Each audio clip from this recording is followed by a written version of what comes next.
Breaking news చూస్తున్నారు. మహారాష్ట్రలో మావోయిస్టుల కలకలానికి సంబంధించి దండకారణ్యంలో మళ్ళీ అన్నల అలజడి ప్రారంభమైందా అంటే అవునైన మాట వినిపిస్తోంది. గడ్చిరోలులో మావోల కరపత్రాలు, బ్యానర్స్ అక్కడ మళ్ళీ కనిపించడం ఒకసారిగా అందరినీ షాక్ గురి చేస్తూ ఉంది. ఈ నెల 26 నుంచి 30 వరకు బంద్కు పిలుపునిచ్చారు. అంటే అర్థం చేసుకోవచ్చు, జల్ జంగల్ జమీన్లు ఆదివాసీలపై పెత్తనం చేస్తే సహించేది లేదు అంటున్నారు మావోయిస్టులు. ఈ సందర్భంలో వార్నింగ్ ఇస్తున్నారు. ఆదివాసులను అణచివేయాలని చూస్తే తిరుగుబాటు తప్పదు అంటున్నారు మావోయిస్టులు. గడ్చిరోలులో ప్రభుత్వ ఆఫీసుల దగ్గర భద్రతను కట్టుదిట్టం చేశారు. సరిహద్దు ప్రాంతాల్లో అదనపు బలగాలను మోహరించారు. ఆపరేషన్ కగార్ తర్వాత మరోసారి తెరపైకి మావోయిస్టుల అంశం వచ్చిందంటే అర్థం చేసుకోవచ్చు, ఒక్కసారిగా పరిస్థితులు మారిపోతూ ఉన్నాయా? మరి ముఖ్యంగా కొద్ది రోజుల క్రితం ఎప్పుడైతే జెన్జీ ఉధృతంగా ఆందోళనకు పిలుపునిచ్చిందో ఆ తర్వాత పరిస్థితులు భిన్నంగా మారిపోతూ ఉన్నాయా? బీజేపీకి వ్యతిరేకంగా బీజేపీ పాలన పట్ల ఒక్కొక్కసారిగా రివల్యూషన్ అనే మాట కాదు కానీ బహుశా ఒక్కసారిగా తిరుగుబాటు అనే అంశం ఇక్కడ స్టార్ట్ అవుతూ ఉందా? ఈ నేపథ్యంలోనే మావోయిస్టులు కూడా, ఎందుకంటే ఎప్పుడైతే ఆపరేషన్ కగార్ స్టార్ట్ అయిందో మావోయిస్టులను పూర్తిగా మావోయిస్టు రహిత భారతదేశాన్ని ఏర్పాటు చేస్తామని చెప్పి కేంద్ర హోంశాఖ మంత్రి అమిత్ షా పిలుపునిచ్చిన సందర్భం. ఈ క్రమంలో ఇప్పుడు మావోయిస్టుల కలకలం, ఆ లేఖ దర్శనమివ్వడం, ఆ పోస్టర్స్ కనిపించడం దేనికి నిదర్శనం? మావోయిస్టుల కలకలం రేగింది మహారాష్ట్రలో. దండకారణ్యంలో మళ్ళీ అన్నల అలజడి ప్రారంభమైందా అంటే అవునైన మాట వినిపిస్తోంది. గడ్చిరోలులో మావోయిస్టుల కరపత్రాలు, బ్యానర్స్ దర్శనమిచ్చాయి. ఈ నెల 26 నుంచి 30 వరకు బంద్కు పిలుపునిచ్చారు మావోయిస్టులు. జల్ జంగల్ జమీన్లు ఆదివాసీలవి అంటూ ఉన్నారు. ఆదివాసులపై పెత్తనం చేస్తే సహించేది లేదు అంటున్నారు మావోయిస్టులు. ఈ సందర్భంగా వార్నింగ్ ఇస్తూ ఉన్నారు. ఆదివాసులను అణచివేయాలని చూస్తే తిరుగుబాటు తప్పదు అంటున్నారు మావోయిస్టులు. గడ్చిరోలులో ప్రభుత్వ ఆఫీసుల దగ్గర భద్రత కట్టుదిట్టం చేశారు. సరిహద్దు ప్రాంతాల్లో అదనపు బలగాలను మోహరించారు. ఆపరేషన్ కగార్ తర్వాత మరోసారి తెరపైకి మావోయిస్టుల అంశం వచ్చింది. అసలు ఏం జరుగుతుంది? ఏ కాంటెక్స్లో ఈ కరపత్రాన్ని అక్కడ ఏర్పాటు చేయడం జరిగింది? దాంతోపాటు బ్యానర్స్ కూడా.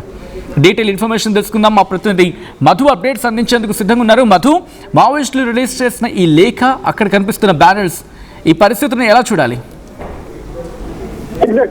ఆపరేషన్ కగార్ తర్వాత పూర్తి స్థాయిలో సంబంధించిన మావోయిస్టు కార్యకలాపాలు దాదాపు జీరో అయ్యాయి. అంటే ఎక్కడ ఎన్కౌంటర్లు కానీ, ఎదురు కాల్పులు కానీ, తర్వాత నక్సల్స్ సంబంధించినటువంటి మూవ్మెంట్ కానీ పెద్దగా కనపడలేదు. ఎందుకంటే ప్రభుత్వం చాలా ఇనిషియేటివ్ గా తీసుకుంది. చాలా ప్రతిష్టాత్మకంగా దేశవ్యాప్తంగా ఉన్నటువంటి నక్సల్స్ లొంగిపోవాలి అనేటువంటి పిలుపునిచ్చింది. లొంగిపోయినటువంటి వారికి హెచ్చరికలు జారీ చేసింది. ఒకవేళ జనజీవన స్రవంతిలో కలవాలనుకున్నటువంటి వారికి బెనిఫిట్స్, అంటే వారికి ఇవ్వాల్సినటువంటి రివార్డ్స్ అన్ని కూడా వారికే ఇచ్చి వాళ్ళ సమాజంలో మళ్ళీ నిలబడేలాగా వారికి ఏదో ఒక ఆర్థిక చేతను ఇచ్చే ప్రయత్నం చేసింది. కనపడలేదు.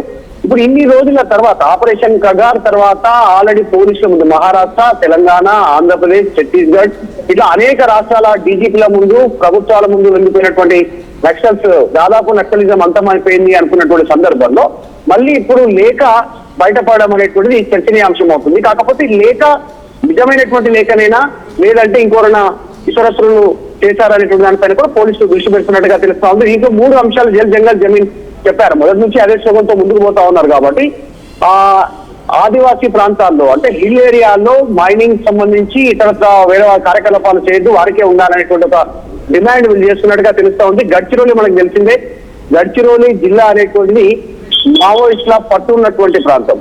అక్కడ ఎన్నో అటాక్ చేశారు పోలీసు వాహనాల పైన, పోలీసుల పైన, ప్రభుత్వ కార్యాలయాల పైన. కాబట్టి కాస్త మళ్ళీ అలర్ట్ అయ్యారు ప్రభుత్వాలు, పోలీసులు అలర్ట్ అయ్యారు.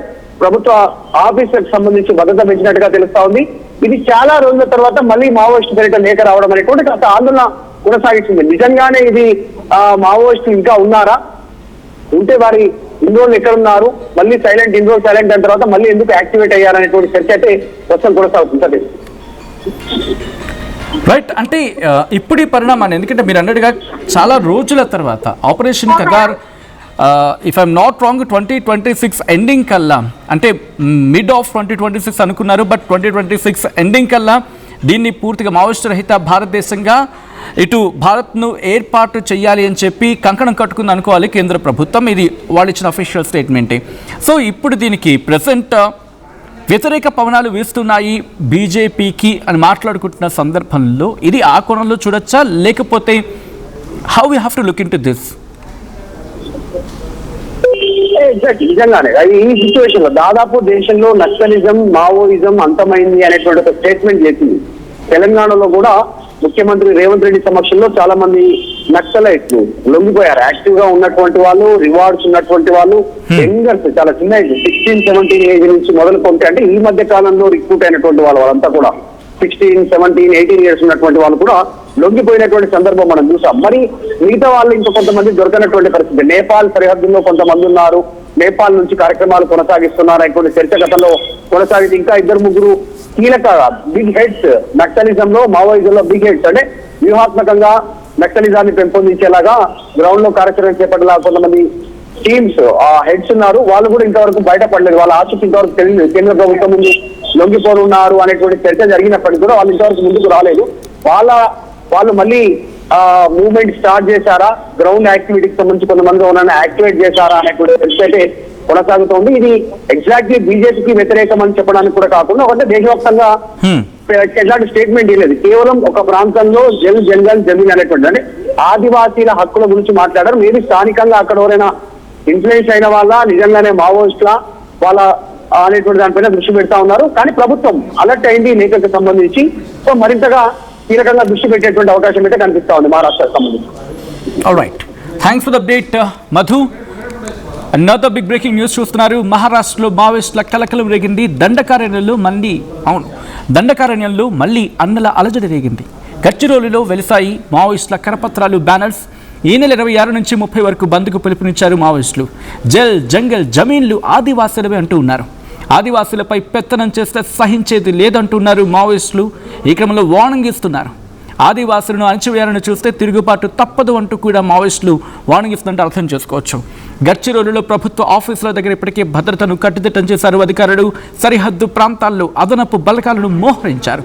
ఆపరేషన్ కగార్ తర్వాత ఇంకోసారి తెరపైకి వచ్చింది మావోయిస్టుల అంశం. ఈ నేపథ్యంలో మీరేమనుకుంటూ ఉన్నారు? మీ అభిప్రాయం ఏంటి? కామెంట్ చేసే ప్రయత్నం చేయండి.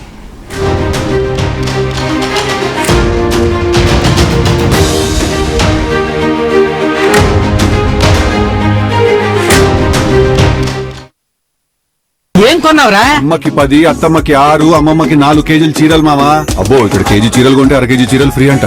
Churidar, men's wear, kids wear 1+1, 2+1 మస్తు ఆఫర్లు ఉన్నాయి. మరి ఇంకా మాంగళ్య ఆషాఢం కేజీ సేల్ అంటే తెలుసు కదా.